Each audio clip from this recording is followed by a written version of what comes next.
Já lhes ocorreu que o mal, no sentido como conhecemos a palavra, seja ele bíblico, filosófico, jurídico ou ainda comportamental, tem tudo a ver com o vírus, microscópico, porém devastador quanto não debelado? Essa é a proposição de hoje. Para compreender a intrigante analogia entre o mal e um vírus, é fundamental primeiro definir o que é exatamente um vírus. Aula do ensino fundamental, sei que todo mundo lembra. Vírus são agentes infecciosos microscópicos acelulares, ou seja, que não possuem células sob o aspecto biológico e que consistem basicamente em material genético, DNA ou RNA, envolto por uma cápsula proteica. Eles não são, portanto, considerados seres vivos na corrente majoritária da ciência e no sentido pleno, pois não possuem metabolismo próprio e são incapazes de se reproduzir de forma independente. Para isso, então, necessitam parasitar células vivas, sequestrando todo o maquinário celular, por assim dizer, para replicar seu próprio material genético e produzir novas partículas virais. Toda a sua ação, portanto, é inerente à sua estrutura e função biológica: invadir, replicar e se espalhar, sem qualquer consciência ou intenção. Com essa compreensão em mente, podemos traçar então um paralelo interessante com a natureza do mal. A reflexão sobre o mal tem inquietado a humanidade desde sempre, oscilando entre visões de uma força ativa e consciente e a percepção de sua natureza mais sutil, ou seja, a percepção de que, assim como o vírus, o mal simplesmente faz o que tem que fazer, na ausência de um corpo saudável e resistente, ou seja, na ausência do bem. Essa perspectiva nos afasta de um mal personificado, vermelho com chifres, rabo, tridente, e nos aproxima de uma análise da sua natureza reativa, que explora os vácuos deixados pela ausência do bem, assim como o silêncio é a ausência do som, a escuridão é a ausência de luz e o frio é a ausência de calor. Santo Agostinho, século IV, em sua profunda reflexão sobre o tema, já sugeria algo semelhante ao postular que o mal não tem existência própria, mas é uma privação do bem, tal qual uma deficiência, uma falha na completude do ser. Como eu já disse, todo vírus por si só é inerte fora de um hospedeiro. Ele não possui um plano de destruição. Sua essência é replicação e para isso ele busca um ambiente propício, explorando as vulnerabilidades de um dado organismo. E, da mesma forma, o mal que pode se manifestar e se fortalecer em ambientes onde a ética, a empatia, a justiça e a compaixão estão fragilizadas, em declínio ou completamente ausentes, é algo perfeitamente aceitável. Quando tais valores são negligenciados, quando a responsabilidade individual e coletiva é abandonada ou quando a indiferença impera, cria-se um vácuo, e é nesse espaço que o mal encontra o seu terreno fértil. Ele não necessita de um grande orquestrador. Manifesta-se como a desordem que existe a partir da falta de organização, ou a deterioração que acontece na ausência de cuidado, ou a violência que irrompe onde não existe o diálogo e o respeito mútuo.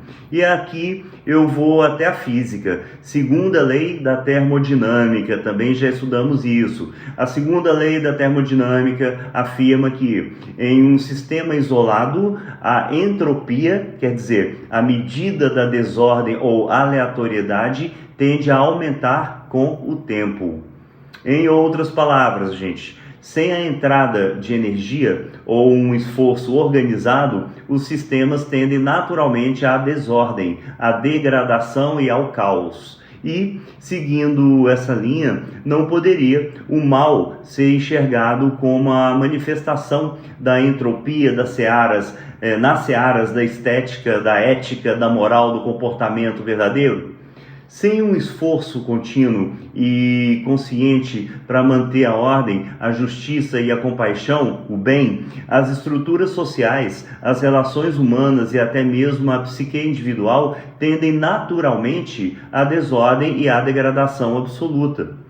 A ausência de ação positiva e a falta de esforços investidos no bem permitem que a desordem do mal se instale e se espalhe de forma tão inevitável quanto a desintegração de um edifício, por exemplo, sem manutenção.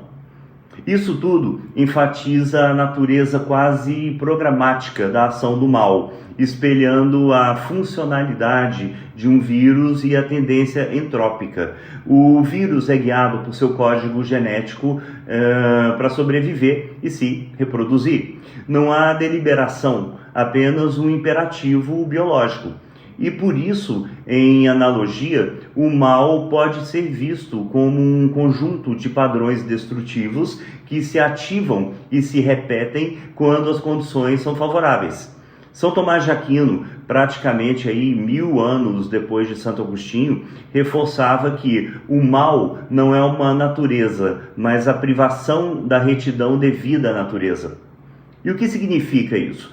Que o mal age ao distorcer ou corromper o que é bom em todas as coisas. Quando a ganância não encontra um limite ético, ela se expande indiscriminadamente. Quando o poder não é fiscalizado, ele se torna uma tirania. Quando o ódio não é confrontado, ele se propaga. Esses não são atos de escolha consciente de um mal em si, mas as consequências inevitáveis de um desequilíbrio, da mesma forma que a doença é a consequência de um organismo incapaz de combater. Combater o quê? Um patógeno. O mal, então, opera por sua própria lógica, por sua própria estrutura, que se manifesta onde não há resistência ou presença ativa do bem. A tendência é para a desordem, como eu disse, a menos que alguma energia externa, o bem, seja ativamente aplicada para fim de manter tanto a ordem quanto a estabilidade, a saúde e o equilíbrio. A exortação bíblica, orai e vigiai, ganha aí então um novo e profundo significado sob essa ótica. Orar é essencialmente a busca e o fortalecimento de nossa conexão com o bem maior, com os princípios éticos e espirituais que nos elevam e que nos diferenciam. É a interiorização da virtude, a aspiração pela verdade e pela justiça, a potência organizadora que combate a entropia. E o vigiar? O vigiar significa a constante atenção e a ação preventiva contra as brechas onde o mal pode eventualmente se infiltrar. Assim como se vigia para que um vírus não invada um corpo ou para que uma doença não se alastre, devemos vigiar atentamente as ausências em nossa própria vida e nas estruturas sociais nas quais nos inserimos. Isso implica em cultivar ativamente o bem, preenchendo os vácuos com ações de caridade, empatia, educação, justiça, porque onde há solidariedade e cuidado, o mal encontra menos espaço para prosperar. O que mais? Fortalecer as defesas, desenvolvendo a capacidade de discernimento, o pensamento crítico, a resiliência moral, para identificar e resistir às manifestações do mal, mesmo as mais sutis, o que é equivalente a construir e a manter um sistema imunológico social robusto e eficiente. Assumir responsabilidade, ou seja, entender que a ausência do bem não é neutra. Ela cria todo o ambiente e as condições para o mal. E, portanto, pessoal, a responsabilidade de preencher essa ausência é exclusivamente nossa, toda nossa, reconhecendo que a inação é por si só uma forma de permitir que a entropia moral avance.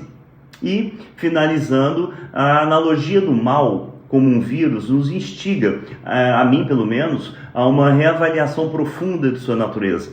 Não é necessariamente uma entidade com vontade maligna, mas sim uma força de degradação que se manifesta onde a presença do bem se enfraquece. Assim como um vírus encontra um corpo para replicar a sua estrutura inerente, lembrando aí que os sistemas tendem naturalmente à desordem, como a gente já falou, o mal encontra a ausência de virtude, de integridade, de cuidado, e ali realiza a sua própria função, que é desordenar, corroer e, em última instância, destruir. A luta contra o mal, portanto, não é apenas um combate reativo, mas primordialmente a construção e a manutenção ativa do bem em todas as suas formas. Uma vigília constante para que o terreno fértil do mal não exista nunca, para que ele seja sempre escasso e para que a entropia moral seja combatida por meio de uma ação virtuosa contínua.